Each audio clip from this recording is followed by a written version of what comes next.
and welcome to the Warpath Podcast, where we introduce Harlandale High School alumni whose stories deserve to be heard, individuals whose journeys are uncommon, they're meaningful, and they're inspiring. I'm Robert Villafranca, and in today's episode, we'll sit down with Jesse Garcia, a proud member of the Harlandale High School Class of 1969. Known to his friends as Jesse, he was a standout on the 1966 football team that was 10-0, a season that is unparalleled in the program's 102-year history. We're excited to hear some of his firsthand accounts of that season.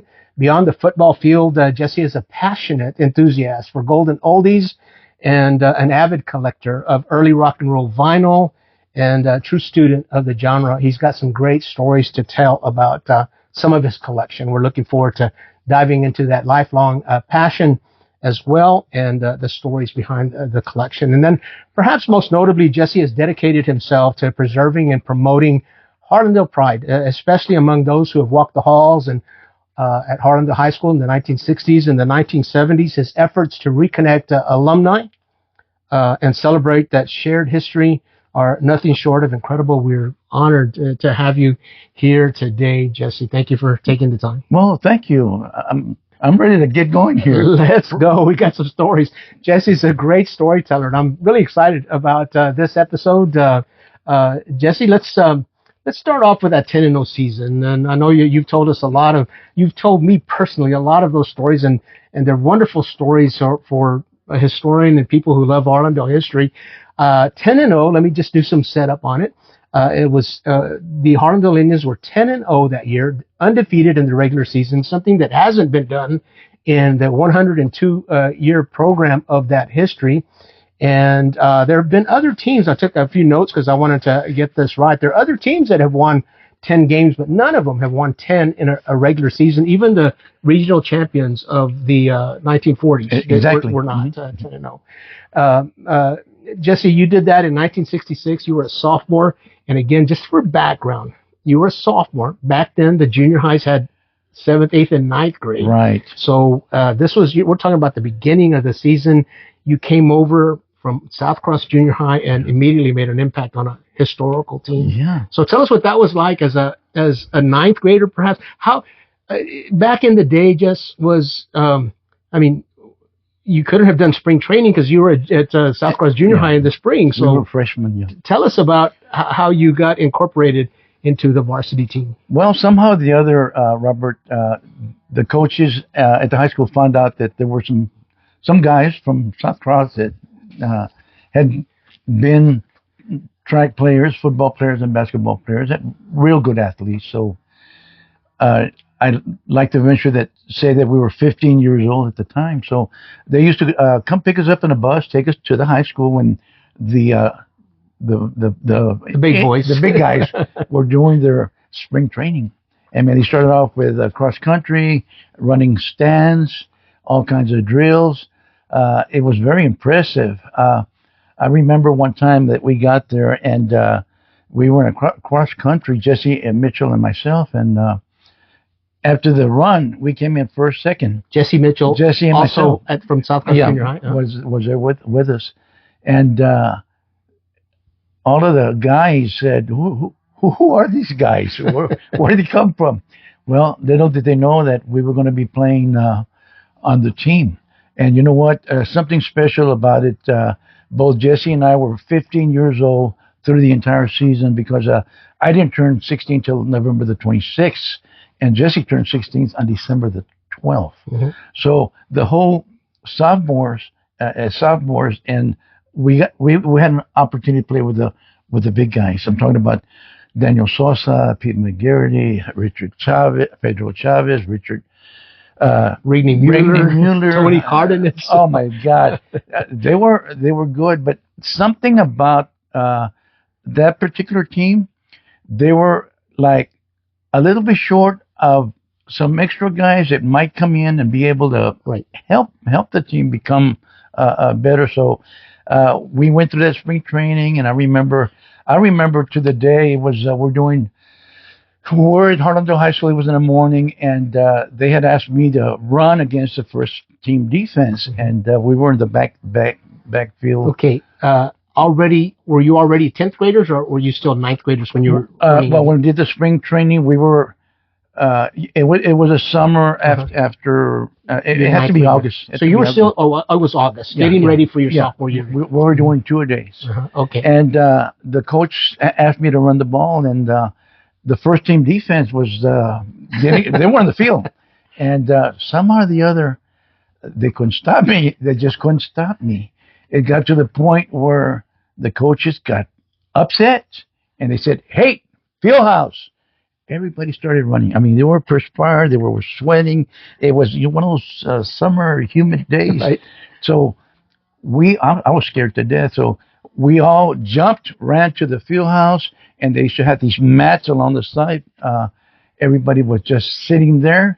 You could hear the heavy breathing, and the coaches they were dramatic. They just walked in right after us. They took some time.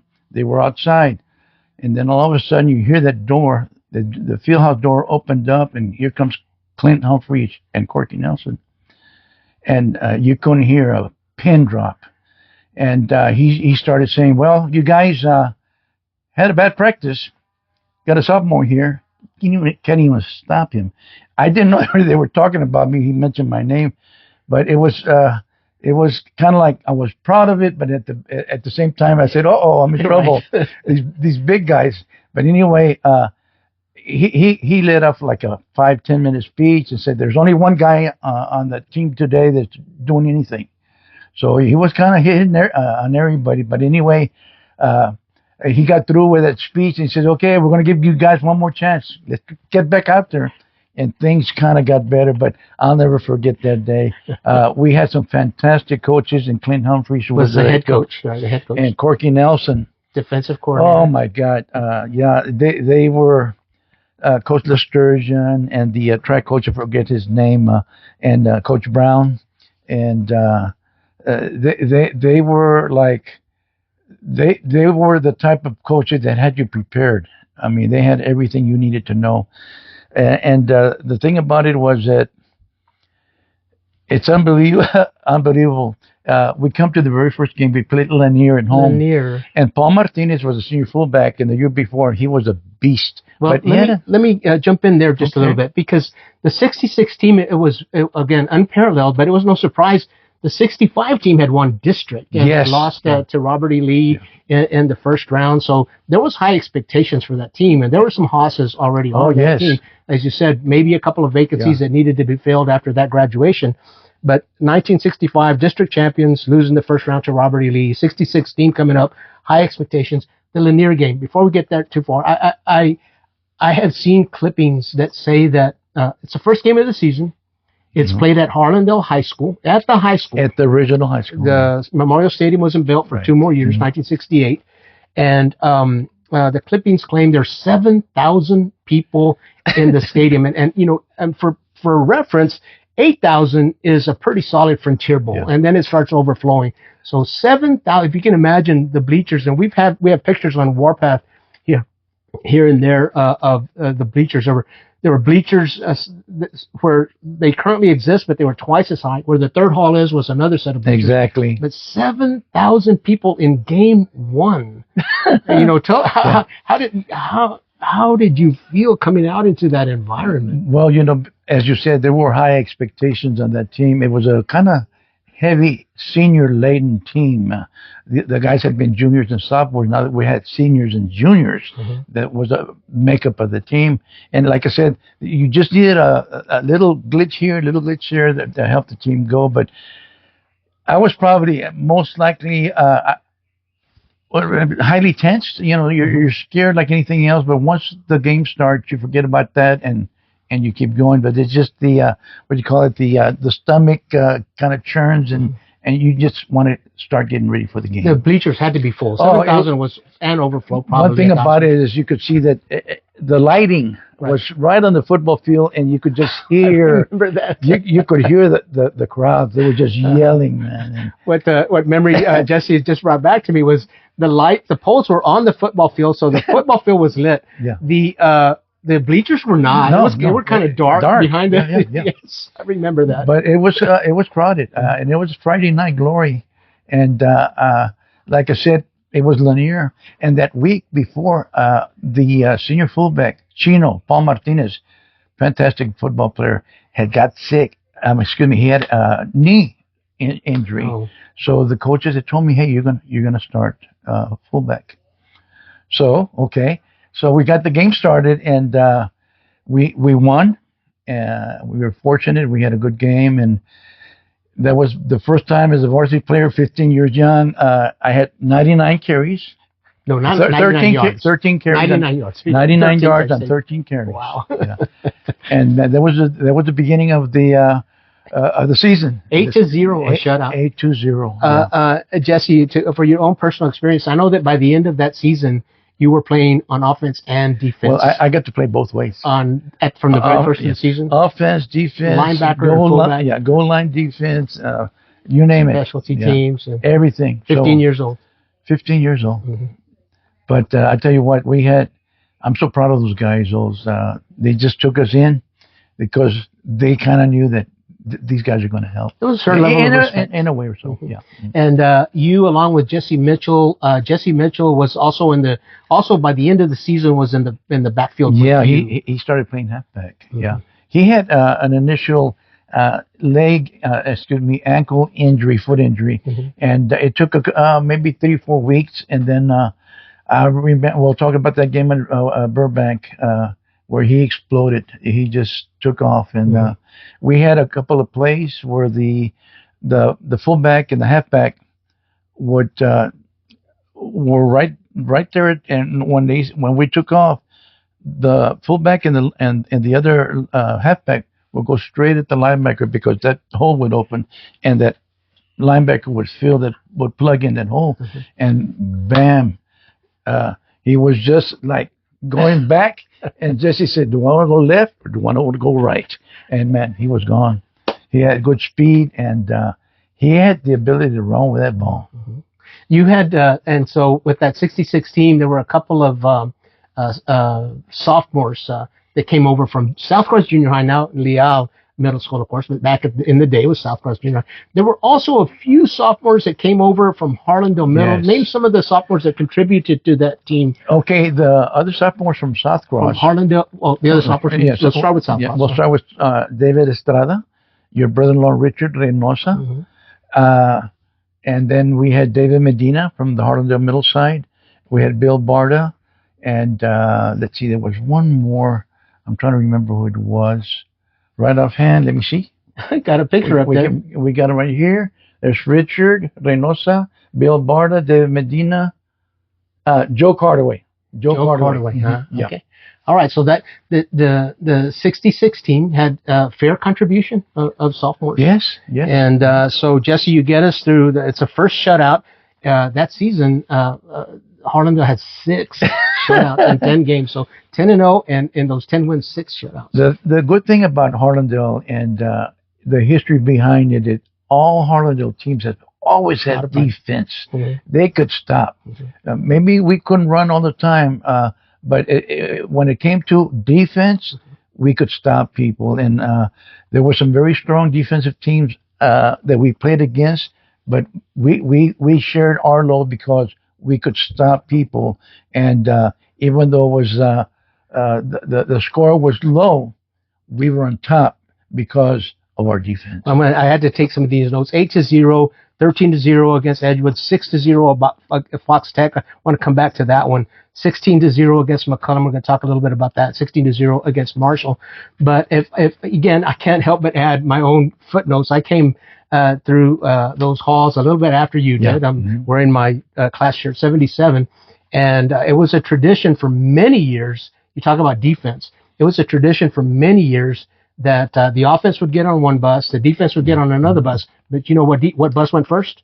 Defense. Yeah. And that was the kind of respect and the tradition and the legacy that Harlandale defense had. And it started, with you guys, and probably before that as well. Yeah, and let's keep going with the game. All right, our opponents that year: Lanier, Laredo, Edgewood, Holmes, Burbank, Fox Tech, Kennedy, McCullum, Marshall, Brack, and then finally MacArthur in the first round of the playoffs. And SAISD at the time, the dynamics and the power structure of football in locally, changes over time. Yeah.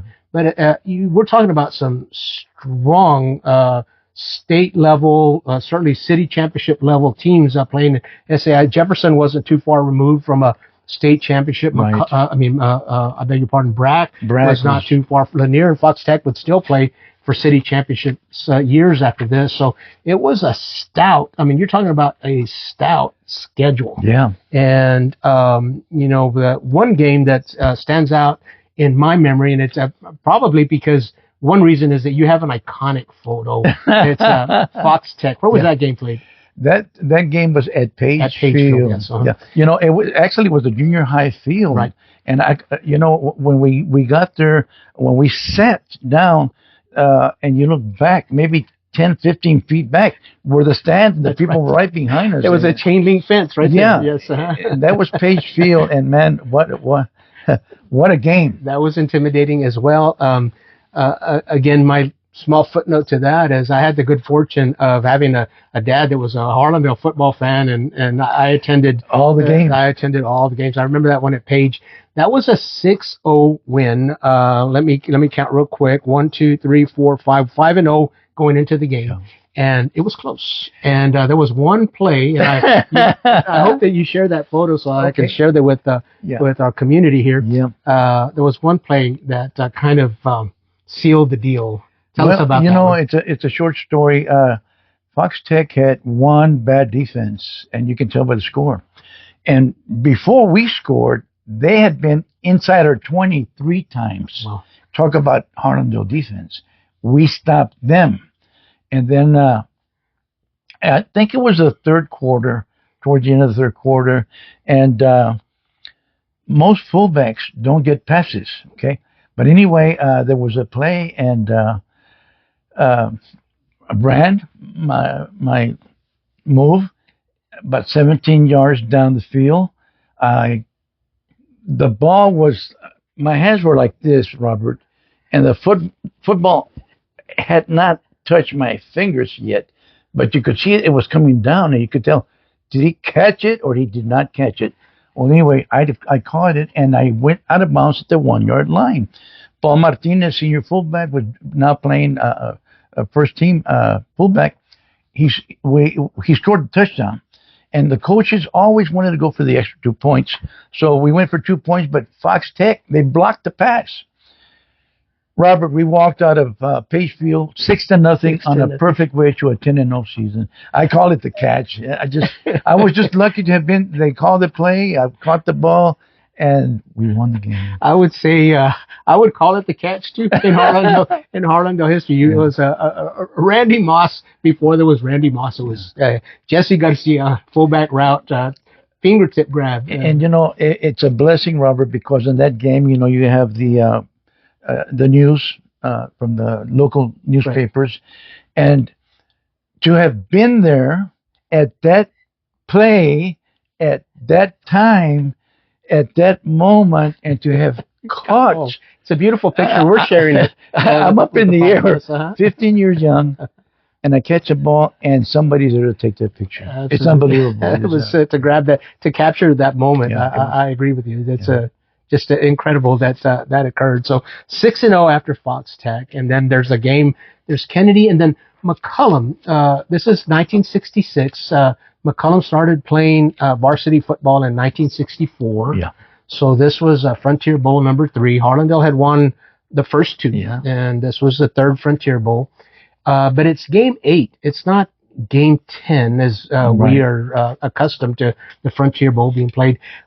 Tell me what you remember about the hoopla. Was in year 3, was it a rivalry? Was it just another game? How did the Harlandale Indians approach a McCullum Cowboys? Robert, it was definitely it was serious. The week before the game, you have your pep rallies and stuff, and McCullum people coming over to the Harlandale side, Harlandale people going over to the McCullum side, exchanging. pleasantries, and it was some tough. things don't change. It was always when you're playing the Cowboys, it's going to be a tough game, because of the school rivalry, But fortunately, we won that game. It was the third. And as history would have it, that was the last time that Harlandale would win until 1977. Yeah. McCullum was tough. They had some tough people over that side. Yeah. So 8-0 after that one. So the excitement is building, and you can tell we have clippings from that year, but newspaper clippings. You could tell that the buildup was happening because right down the road there's Brackenridge, also 6-0, also 7-0, also 8-0. And I might add that our scores were small. The defense kept us going. On the Brack side, they were winning by 30, 40, 50 points. They had a big guy by the number 33, James Harrison. He went on to Missouri Valley and played with the Chicago Bears for about 5 years in the NFL. There was other people. Number 23, Ugat. Number I think 41, 21. Smith. They had the state shot put hurdler, and forget his name. He had the state championship in the shot put. McNeely was his name. Yes. Neely was his name. I was going for it, but the thing about it, Robert, it was going to be a good game. We can talk about it. Oh, absolutely. Okay. I'd like to. Let's go into that. So right before that Brack game, that's Marshall, Harlandale, another shutout, 16-0, 4 shutouts in a row heading into Brack. So Brack is 9-0. Harlandale is 9-0. It's so rare to have an undefeated season, and then even more rare, you can imagine, to have 2 undefeated seasons where they're scheduled to play each other on week 10. The newspaper clipping for that game says 18,500 people at Alamo Stadium. It was more, Robert, like 22,500. Wow. Standing room only. It was for you. The rock pile was full. The horseshoe was full. It was a wild week. And I remember we're coming down, we're going over to the rock pile, and we're coming over to the top, and then we're coming down toward the stadium, and you can see the lights of the stadium because you're coming down like this, okay? And the screaming and yelling was unbelievable, okay? So, we start warming up, and, Brack got the high scoring team. We got the low scoring team. But offense versus defense. I remember back at South Cross, I had an art teacher, and she had all kinds of sayings up there for the groups. You'd walk in and kind of read it. There was one that said, "Life's battles don't always go to the stronger or faster man. For sooner or later, the man who wins is the man who thinks he can." And I think we could, and we did. And she had others like, I remember, I once felt sorry for I had no shoes until I met a man who had no feet. It was that type of stuff, and it was good. Very inspirational. But I remember that one about life's battles. And tell us again. Life's battles don't always go to the stronger or faster men. For sooner or later, the man who wins is the man who thinks he can. It's wow. It stays with you after all these years. So let's get back to the game. We're warming up, and the game's about to start. 20,500 people. And the thing about it, Robert, the special day, it happened to be on a Thursday. Right. The game was on a Thursday. That means that every coach in the city and neighboring towns could come and see Brack, Harlandale, 9-0 for the city championship. So the way these things just came together, the stars just aligned. A Thursday night game means there's not that many. Most games are on Friday. That's what you're alluding to. So it's a Thursday night game. Most of the games in town are on Friday. So there's not many other games. If there's another game in town, SAISD has to play Thursdays and Fridays because of how many schools in their district. And, I'm not sure that other schools had Thursday night games. It might have been the only game in town. Yeah, I think so. And so you're talking about 9-0. The city's all, and it's the only game in town. Only game. So the game gets started. So on the initial kickoff, 13 seconds later, James Harrison had scored A touchdown. On the initial kickoff. Brack receives. Brack is screaming, and on the Harlandale side, you could hear, like I said, you could hear a pin drop. Right. It was like that. Uh-huh. So the game, they start 7-0, 13 games into the. So all of a sudden, during the football game, we stopped James Harrison for minus 57 yards for the entire game. Mm-hmm. He never gained. 57 yards rushing. All game after he returned that kickoff. And then I think it was in the late third or fourth quarter. I don't remember, but we scored a touchdown, and then Jesse. I'm going to bring you back a little bit. Okay. It was third quarter. Harlandale gets the ball at the Brack 14-yard line. Oh my God. 86 yards away. But back in the day, you remember that Alamo Stadium. It was not one side was Harlandale, the other side was Brack. They split it down the 50-yard line, kind of like they do the Oklahoma-Texas game. Yes, so you got purple over there, you got maroon over here. Both bands on that side, and just one side is just quiet after that. James Harrison, oh my gosh, he's that good. So 57 total yards rushing for James Harrison. I think 27 yards passing for the game, so under 100 yards. The defense held him to. Yeah. Harlandale doesn't score in the first half, but about midway through the third quarter, Harlandale has the ball at the 14-yard line. Wow. Okay. Yep. Tell us about that drive. What do you remember? I just remember one play after another, and we got close to their goal line, and I believe I recall Jesse Mitchell scored the touchdown, mm-hmm. and the coaches, like I said, they were going to settle for 7 points. Right. So just a second. As I recall, again, had the good fortune of having a dad. You were there, and my sister was in the Indianette, so of course we were there in support of my sister. But my dad was a big time Harlandale fan. We were at the game, and as I remember, the southeast corner of sweep Jesse Mitchell, the southeast corner of Alamo Stadium gets in just inside the pylon. 7-6. 7-6. Third quarter, but you said earlier that the Harlandale coaches were 2-point oriented. Clint Humphreys and Corky Nelson, those guys, they were monsters. Tell us the play. Well, like I said, Rigney Mueller, he does a fake handout to the halfback, pulls the ball out, and he runs, I believe it was to the right, and he just, as I recall, he goes into the 8-7. Unbelievable. Still a quarter and a half to go. Yeah. We're just midway through the third quarter, but the Indians defense holds. And I'll be real honest.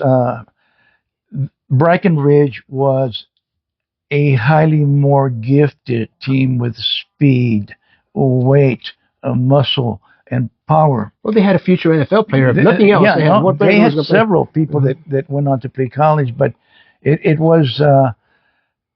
It reminds me, like in the Bible, David versus Goliath type of game, and we were blessed. Somebody was on our side that night, but we had a good defense. We could stop people, and we got close to their goal line, and we scored, and we won the game. Well, if you might remember that Harlandale only gave up one first down in the entire second half.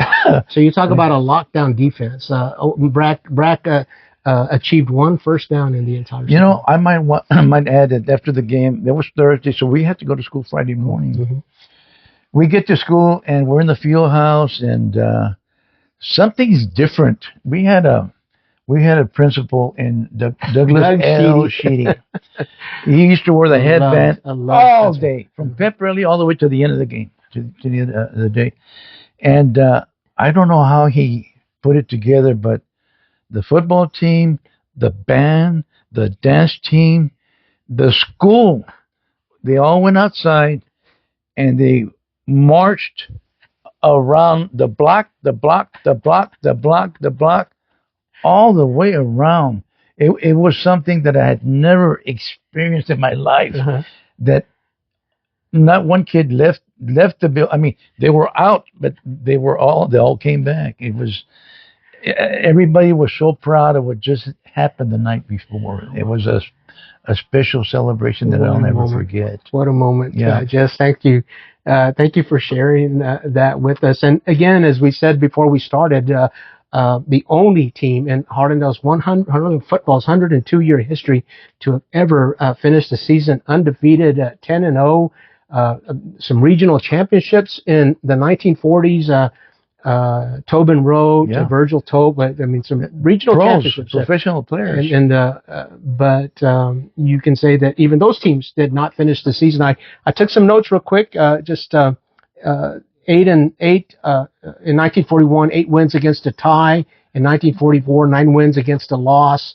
In 1945, 8 wins against a loss. And then later in the 2000s and on, of course, there have been some outstanding teams, some great Harlandale teams that went into the playoffs in 2000, in the year 2000, 9-1 in the regular season.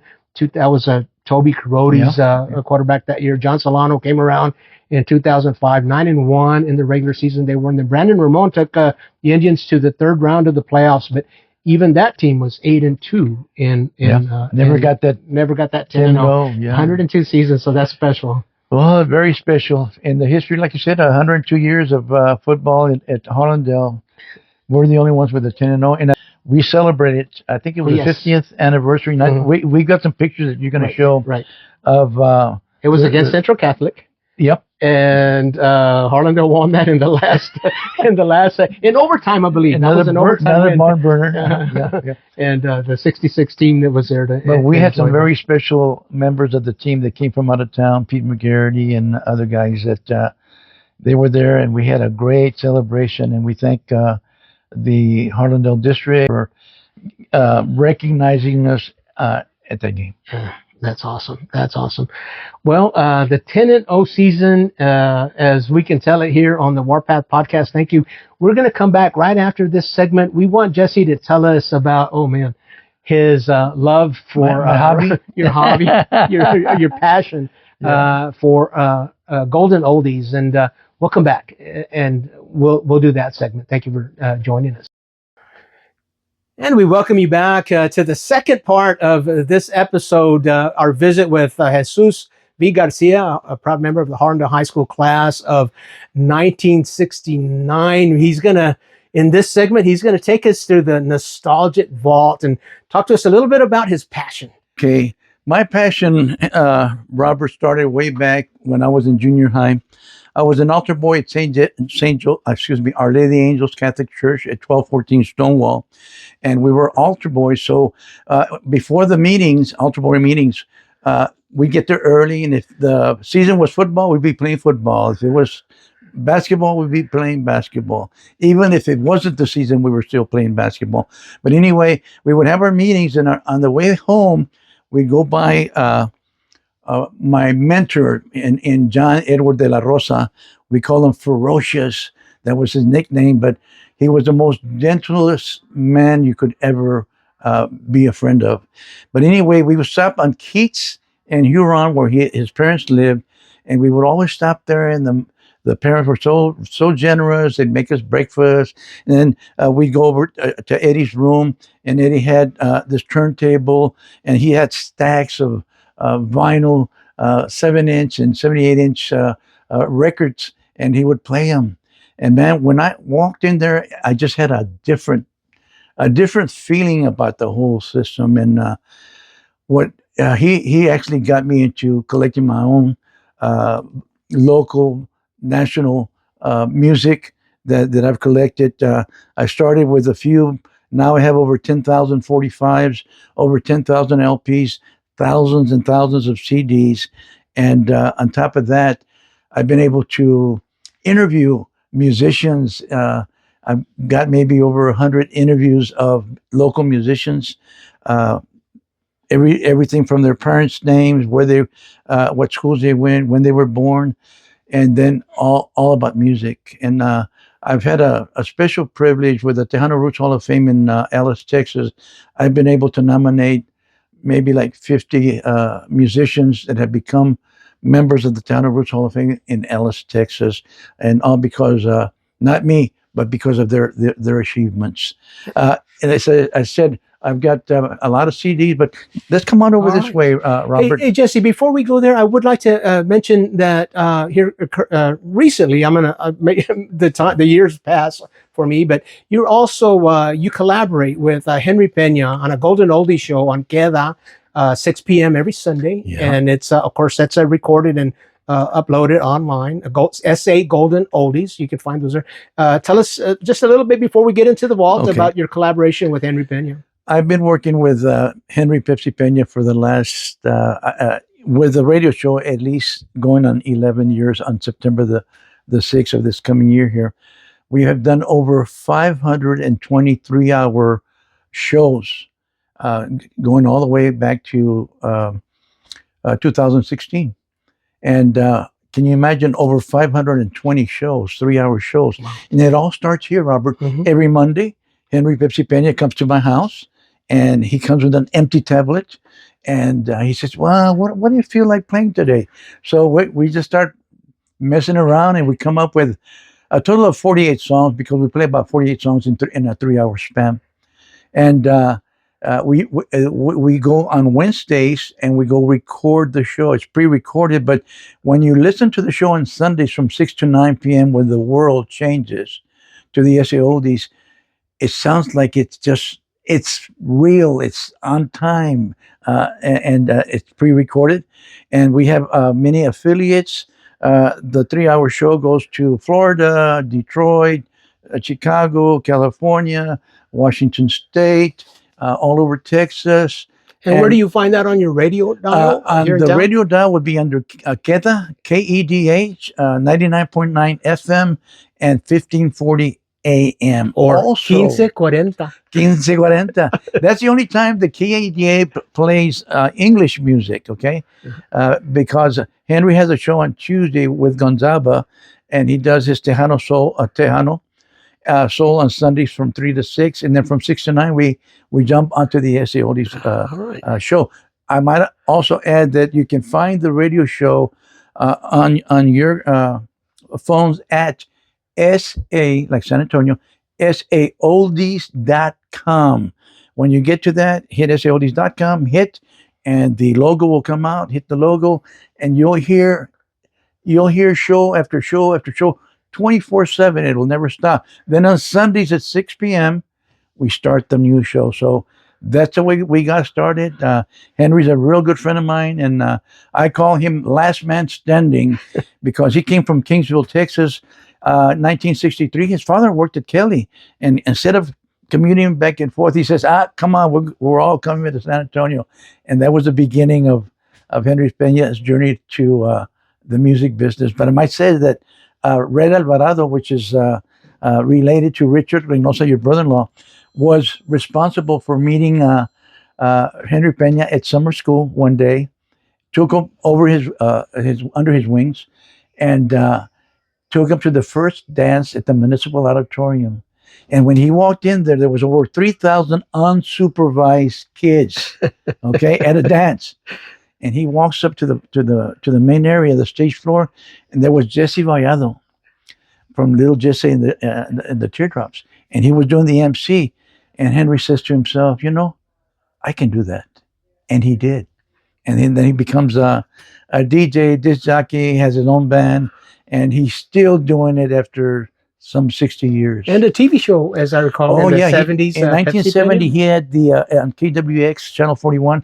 He had it was called the Pepsi Pena Show. Yes. And I'll tell you something about it maybe later. Okay, all right. Well, let's get into the vault. Come on over. I'm going to follow you in here. Yeah, this is the nostalgic. It's a dungeon. Vault. It's a dungeon with it's full of history. If you look through here, all these boxes are loaded with vinyl 45s, and I have tons of posters that I've collected since, I guess, the local band's 1955 to the. I've been able to collect in my collection. Come on over here this way. In this one area, Robert, I've got about 3,000 45s, okay? And these 45s, you can find them, I got them organized, and I can find them real fast, but I also have what you call the San Antonio local collection, everything that's on Cobra, on Sunglow. Jesse, I was going to say, hold up a 45 outside of the sleeve. Okay. For those who are watching, I'm sure there are people watching and asking themselves, what is a 45? Okay, let's get this one right here. This one, we talked about the Optimum record, okay, Yes. in 1969. This was the Optimum record label on the song "That Girl," and "That Girl" was written by Al Garcia, who was a guitar player, joined the Rochesters, and this became one of the biggest records the Rochesters have ever sold. "That Girl." You might get maybe to hear it in a little while. Would love to. But I've got anything from Sonny to Sonny and the Sunliners, Sonny Ozuna. Sonny and the Sunglow, Sonny and the Sunlanders, Doug Somm, Sonny Ace, the Rochesters, the Pharaohs, Dimas Garza, Blues Express, Monsanto. I mean, it goes on and on. The Lavells, Big Love, Randy Garabay, Los Blues, Charlie and the Jives. You name it. Land Breed. And by the way, the story about the Land Breed got started back in 1969 when Rudy Guerra decided to start his own band. He was playing with Sonny, and he says, "Sonny, I want to start my own band." And guess what? Sonny gave him the name to the band. He said, "Bring me a newspaper," and he took the newspaper and he picked certain words and he came out with a 2-word called the Latin Breed.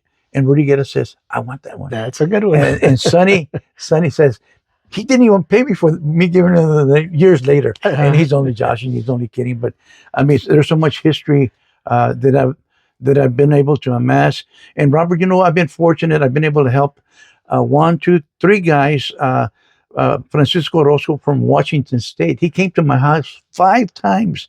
He was doing his dissertation on the West Side Sound, and he came and I gave him a lot of information. He wrote the dissertation, and in it he says, thanks to my friend Jesse Garcia, who's a walking encyclopedia of local San Antonio music, and I'm very thankful for that. Also, there's another guy, Larada from Houston, Texas. He's going to be finishing up a book that he is writing right now. It should be done by 2027. He's been to the Nostalgic Vault 3 times, and he's used some of the pictures that I have in my archives, and he just called me yesterday. He said, "Jesse, I had to call you first, let you know that the book is coming out." I said, "Well, good luck to you. Anything else I can do?" And then there's another guy from La Puente, California, Mr. Molina, Ruben Molina. He did a book called Chicano Soul, and he did it back a few years ago. He came, bought some pictures from me, and I'll show you the book I have there right next to Dimas Garza. He has Jesse Garcia as credit for most of the labels and pictures that are in the book came from my archives. Jesse, I'm going to put you on the spot here. I'm sure every one of these pictures I just scanned across, you've got a story for every one of these posters. I want you to choose one and tell me what you want to tell the story about. How about this one right here? Okay, let's move back around the other way. And, let's do that. We'll head that. Let's do that. Back and get Let's start with this right here. Back in the day, in the San Antonio Light, there was a guy by the name of Mr. Wilson, and he did Morris Wilson Bare Facts. Mm-hmm.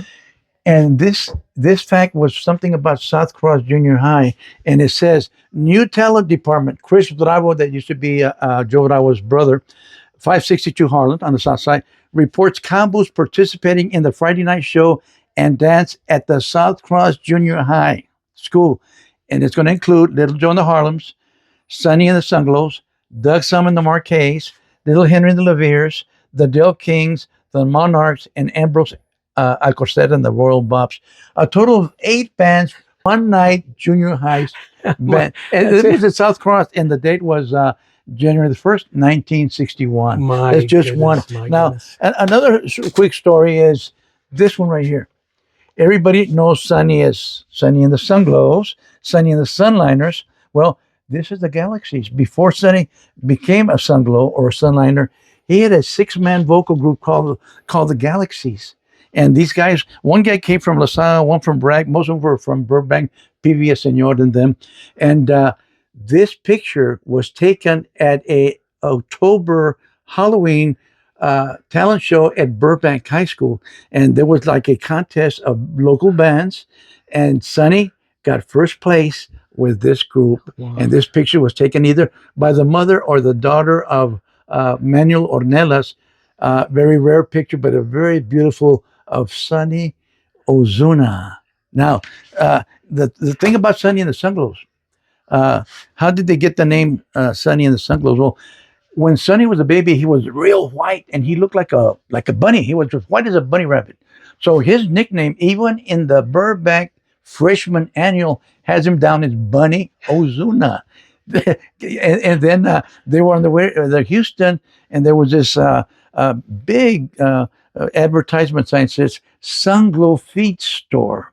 So they changed the bunny to Sonny, and they used the Sunglow Feet Store as Sonny and the Sunglows. How about And that? that's how it became. How about that? And Jesse, as we walk back to the picture that you want to tell us about, I'm seeing some costumes. So not only a vinyl collector, you got some costumes here. Well, these are costumes of some of the musicians when they were playing with the different bands, and they were nice enough to give them to me. And also, since we're in in the Spurs mode, Robert, we'll let you tell a Spurs story. I've got to tell you this story. Okay. This is the original poster. It goes back to, I think, 73 or 74. Okay. Of course, George Gervin had come from the East Coast. The Squires, I believe. He was running with the Squires, and even, what's his name, the guy with the it'll come back to me. But anyway, George Gervin was picked up by the Spurs, and then, of course, James Snake Silas, and George Karl, when he had hair, and he became the coach of the Denver Nuggets. But it says, wanted. This is an original one. I have the actual poster, but since we were in that mode with the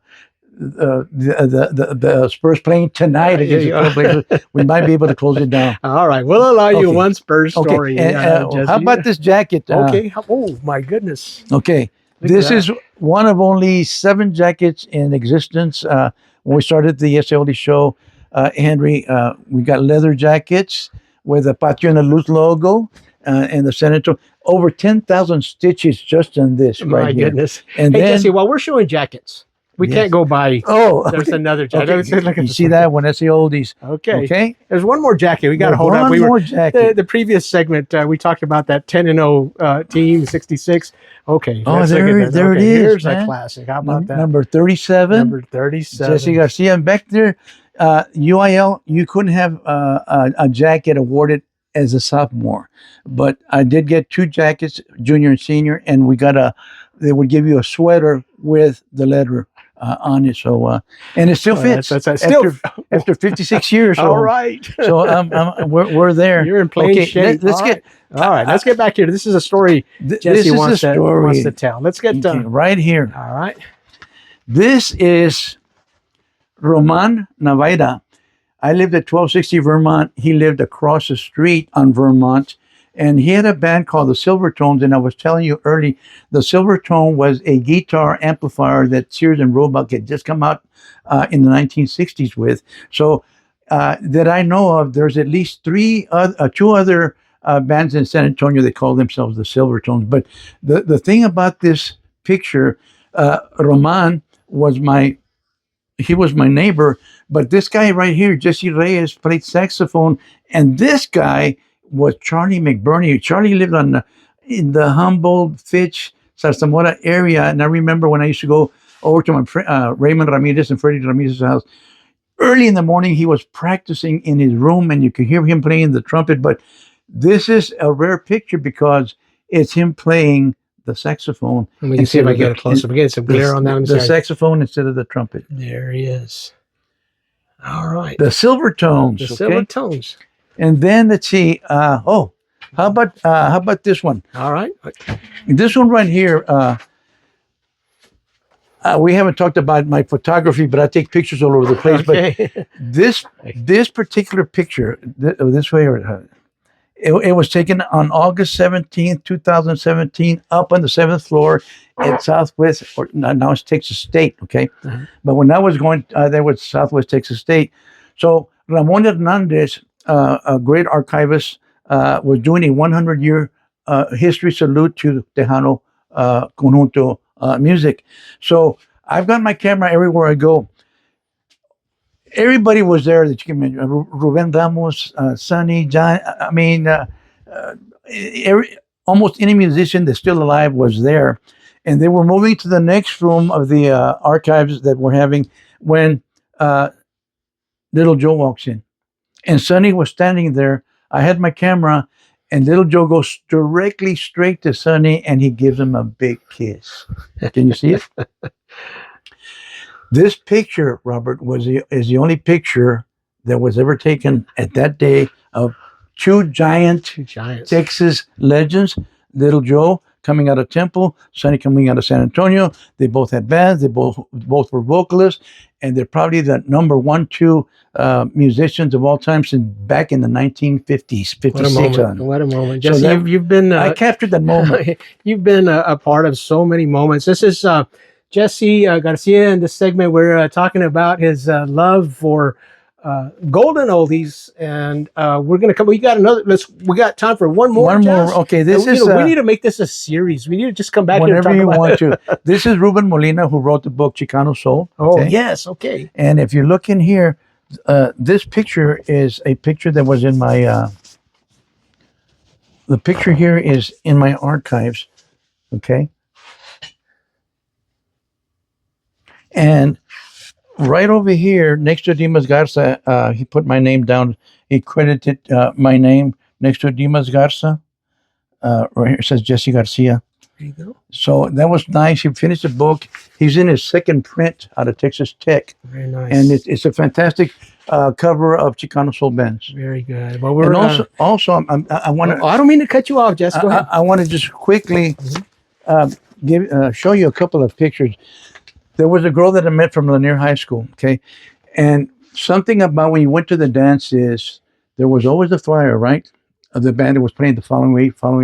Well, I have over maybe 100 flyers. This one says the TC Review Band, and it shows where they're playing. We got the Royal Jesters at St. Francis Academy, the Royal Jesters at the Patio de Luz. These are all pictures. Now, I wanted to show you a picture of a young man who was with Little Joe in the Harlems, none other than a Southside kid, lived on Stonewall Street, went to South Cross, transferred to Harlandale Junior High, played 1959 with the Harlems, and 63, 64 went to Little Joe and the Harlems. And then from there on, he played, he had the Joe Band, Joe Bravo Orchestra, okay? So this is a real young man, too. This is with Joe Bravo and the Sun Glows. Joe Bravo grew up right Stonewall, right there. Mm-hmm. Just a couple of blocks from the church. These guys came in from the Air Force, our station over at Randolph Air Force Base. They call them the Commands. And these guys came in and they just tore the city apart with they did a total of 9 songs. The big 2 hits was Hey It's Love and No Time for You. These were the Commands. I've got pictures. Oh, we have to come back, Jesse. Yeah, look at this picture of Henry Pena. Henry Pena, what year is this? This had to be around 1969. There's Georgie Rivas, Henry Pena, and they're at the Polish American Center right there on Mission Road in South Cross. Mm-hmm. Yeah, they were playing there. Here comes the George. I've got so many pictures; it's unbelievable. And one thing that I want to say that we wanted to cover. Remember, said we had our. Oh yes. The SA Oldies has been in existence since 11 for the last 11 years, and at the Tobin Center, Henry presented me this beautiful plaque, and it says Jesse Garcia, San Antonio Oldies Radio Show co-host, grateful for 10 years of loyalty, commitment, and dedication, celebrating 520 radio shows that. The world, San Antonio Garage Band royalty lives in the nostalgic vault. With your knowledge, may it live forever. May it live. That was fantastic. It was a great, nice little SA Oldies trophy that was awarded to me by none other than last man standing, Henry Pepsi Peña.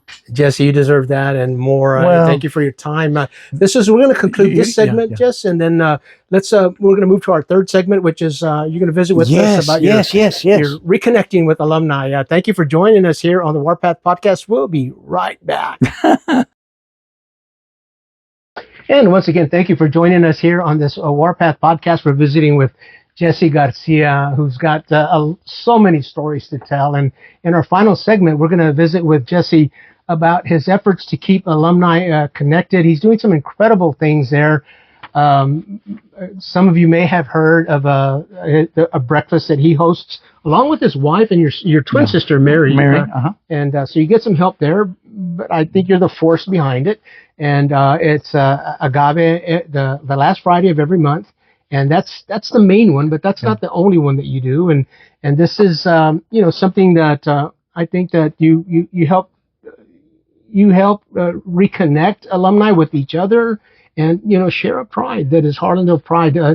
Let's again just a little bit of a background.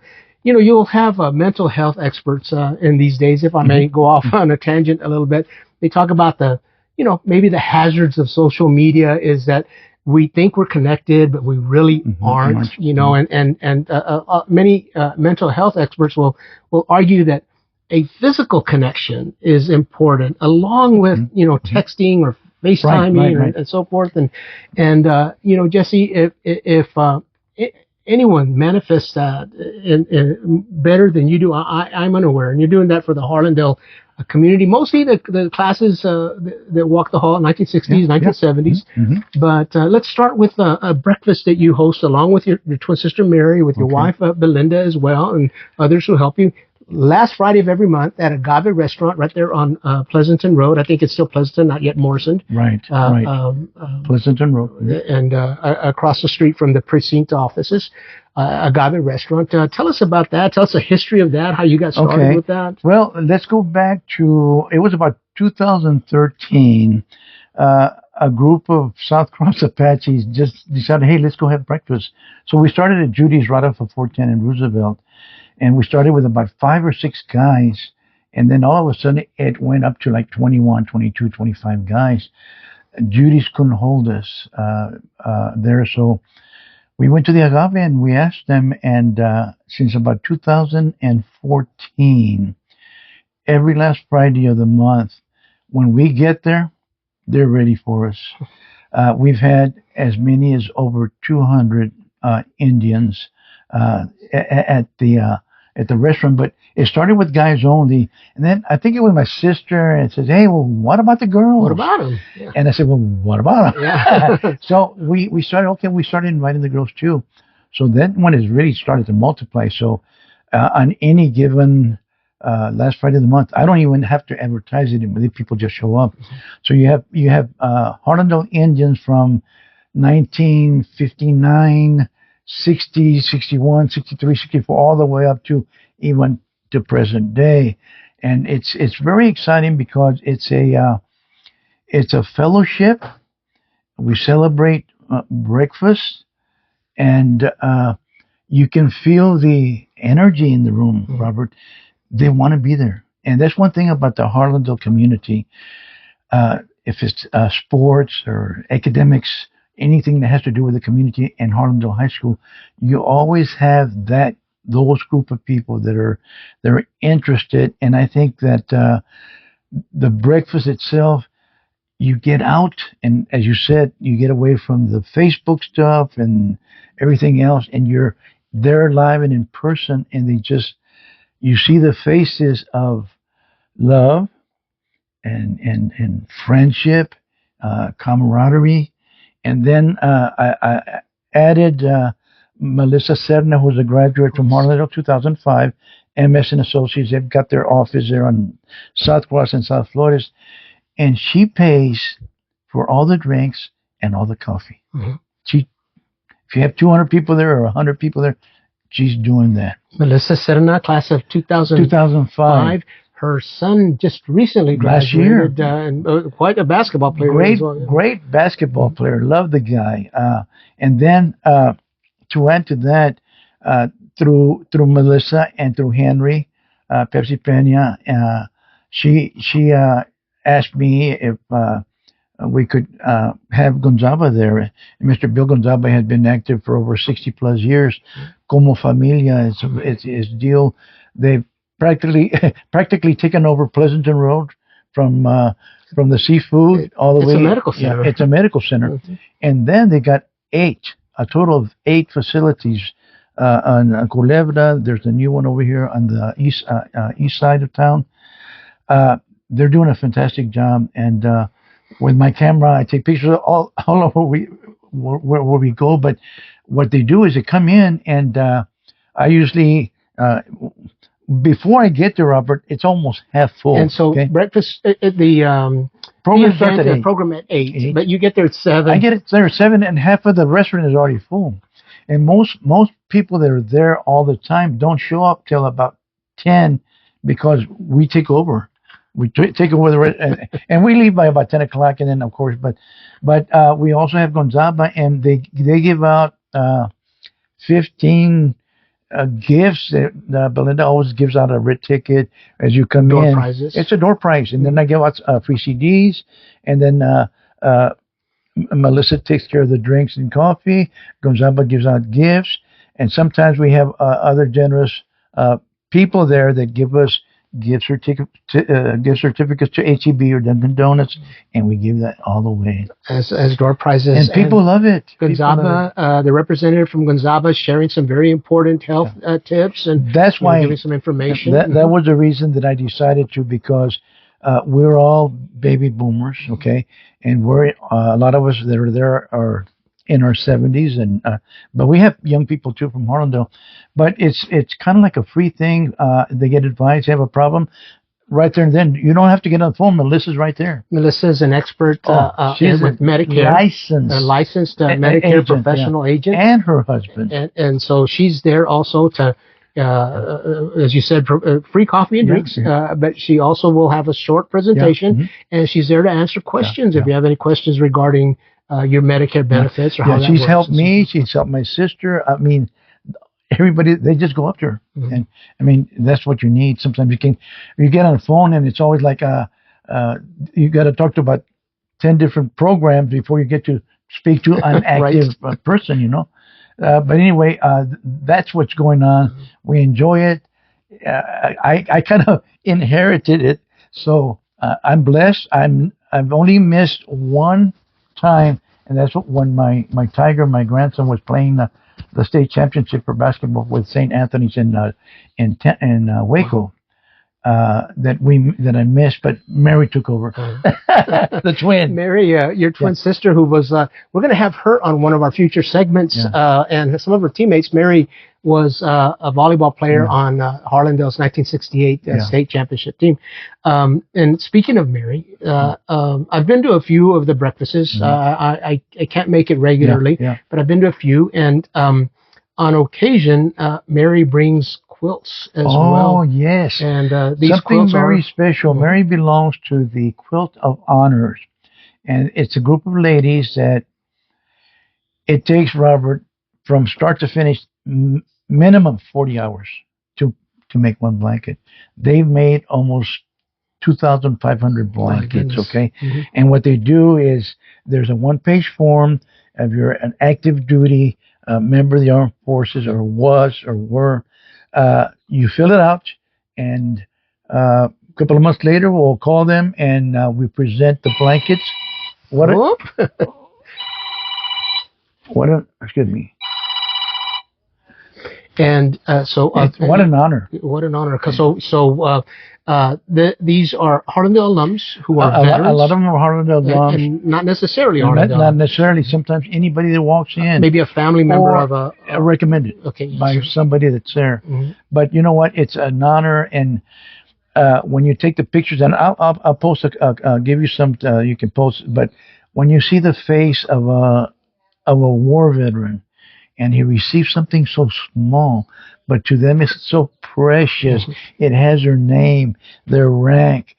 Everything is on the blanket, and it's got a pillowcase cover where you put the blanket in there. I mean, just the expression of that makes your day. Yeah, it makes your day. I've seen Mary and her group award those, and you're exactly right. It's just a special moment. Also, a feature of besides the door prizes, there's also a half and half raffle. Oh, that yeah. you've got classes whose reunions are coming up. We'll get in touch with you. Yeah. And then they'll, of course, they come to the breakfast with their group, and it's a half and half raffle. Right. The person's name who's drawn gets half gets collected. And nothing comes to us. Nothing, it's all exactly. the winners are the actual the class that's going needs money for their 50th or whatever, and then some lucky winner that pays $5 for a ticket will receive anywhere from $300 to $500 that day. Boom.